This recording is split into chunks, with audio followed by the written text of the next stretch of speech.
Hello students, welcome back to this session on Essential of Companies Meetings with special emphasis on appropriate authority, notice, agenda, chairman and quorum.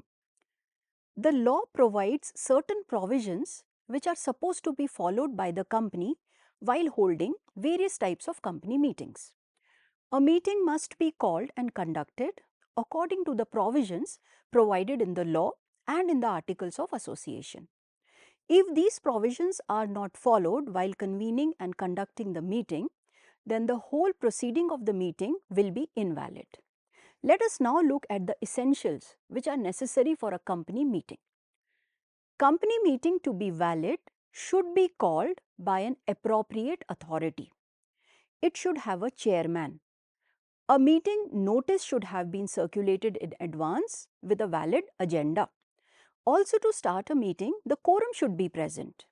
We will look at all the essentials for a valid meeting in this video and in the next two videos. The first essential of a meeting to be valid is that it should be called by an appropriate authority. The word appropriate authority means board of directors, members and company law board. If the directors do not call the meeting, then the members of the company are eligible to call extraordinary general meeting EGM. Tribunal can also call for a meeting. The next essential is to send a notice for conducting a meeting. The term notice is derived from the Latin word notatia, which means knowledge. A meeting cannot be held validly unless a proper notice of it has been given.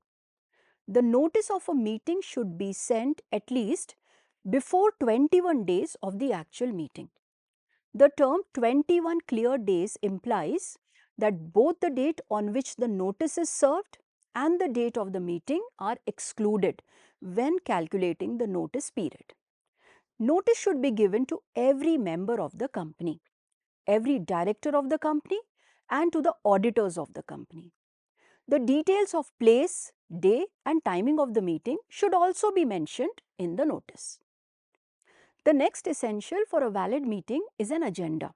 The dictionary meaning of the term agenda is the list of things to be dealt with specially at a meeting. It is a part of the notice of the meeting which indicates the list of the business issues to be transacted or to be discussed at the meeting. In case the meeting is to transact a special business, an explanatory statement should be attached about such an item. The next essential of a valid meeting is the presence of a chairman who will preside over the meeting. If the Articles of Association of a company does not contain any provision for the appointment of chairman, such appointments shall be made by the members present at the meeting by show of hands. If a poll is demanded on the election of the chairman, it shall be taken immediately and the chairman elected above shall continue to be the chairman of the meeting until any other person gets elected as a chairman by poll. The chairman is responsible for ensuring that the meeting is properly conducted in accordance with the Companies Act, with the Articles of Association and any other relevant laws before any business is conducted. The chairman must lead the meeting in a fair and unbiased manner, ensuring that only the business outlined in the notice is discussed. Additionally, the chairman will oversee the voting process at the meeting, ensuring it is conducted in line with the provisions of the Companies Act. The next essential for conducting a valid meeting is a quorum. Quorum refers to the minimum number of members which are needed to hold a valid meeting. Section 103 specifies the minimum quorum requirements for different types of companies. However, the company's Articles of Association can give a higher quorum number. For a public company, if the number of members as on the date of meeting is not more than 1000, then the number of quorum is 5 members personally present. If for a public company, the number of members as on the date of meeting is more than 1000 but less than 5000, then the quorum consists of 15 members.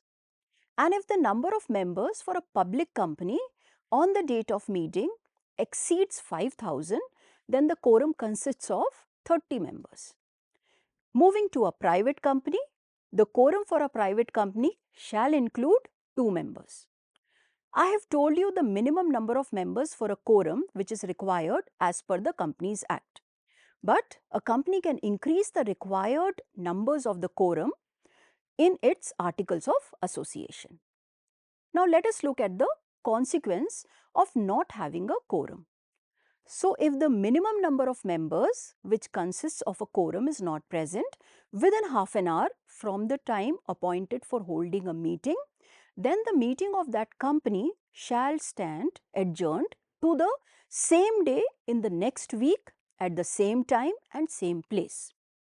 So one important point to note here is that without the presence of a quorum, a meeting cannot take place.